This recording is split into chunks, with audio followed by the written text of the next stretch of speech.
My name is Steve Devas. In the hippie days I was known as Madras. I am, as of a few hours ago, I am now 60, very venerable age of 60, and I live in Suffolk Park, which is a small suburb of Byron Bay in Australia.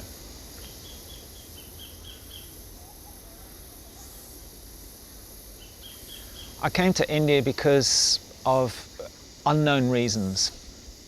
It was an unconscious urge to be different, to do something different, to get away from the reality I was in the United Kingdom in the late 60s. You know, the sights, the sounds, this incredible feeling, oh yeah, we're getting closer to Goa, and you know, you'd arrive and there's this incredible feeling of home, and this is it. And you know, I'd get shivers down my back, and as I said, the wobbly gut feeling, and the taxi ride to Anjuna, and then getting into the house and seeing people that you knew. It was incredible. We lived through something that was epochal. Not that historians would write about it, but who cares? Fuck the historians. We have our own history. Thank you very much. Yes, we have our own history.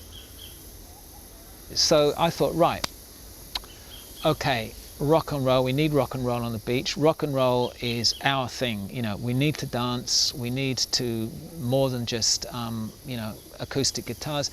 So long story, I went to Hong Kong, I bought the equipment. I bought Fender amps, Stratocaster lead guitar, Hendrix style, and Fender bass guitar, and a huge big load. Brought it to Bombay and got it through customs, and I put it all in a taxi and actually drove down to, hired a taxi and drove down to Goa, and the instruments enabled us to put on a band. We listened to our rock and roll, and it was very high rock and roll. It was the best of 60s rock and roll. Fabulous stuff. Very, you know, it was all, it suited the moon coming through the palm trees, the sand, all the chai shop ladies from the local villages, all with their little candles, and us in the middle, either to the tape music or to the live band. This was a necessary experience that we needed to do. We said no to everything and allowed our own inspirations to interpret the music. Something changed. A group of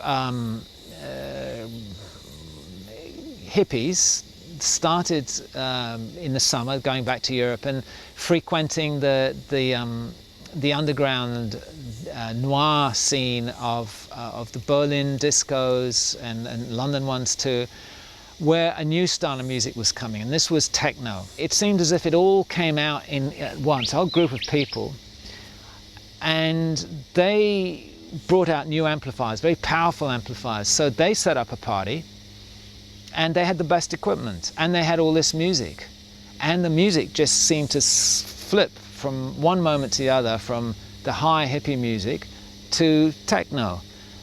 And for me, the defining moment that I remember was when a guy called Homeopathic Peter punched out Dr. Bobby. Dr. Bobby was one of the people that had brought these very powerful amplifiers to Goa and was instrumental in setting up these new parties.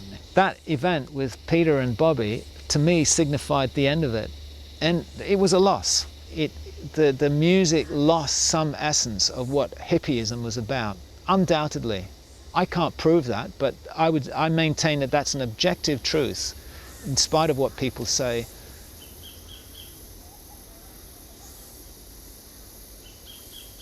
So, having spent 15 years discovering who I was in terms of my hippie lifestyle, that fell apart, and I had to spend a whole long time discovering what I was about as a human being, basically. Forget it being a hippie, just what do I do?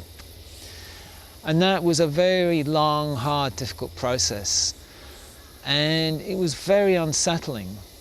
I'd say only in the last few years have I really reclaimed what I'm about, what I'm doing in life. I've got a destiny, I'm focused. In fact, I'm writing a novel, which is I'm hoping to complete in 2010. And that's really what I'm on about. And in that novel is the seeds of what I do in the future.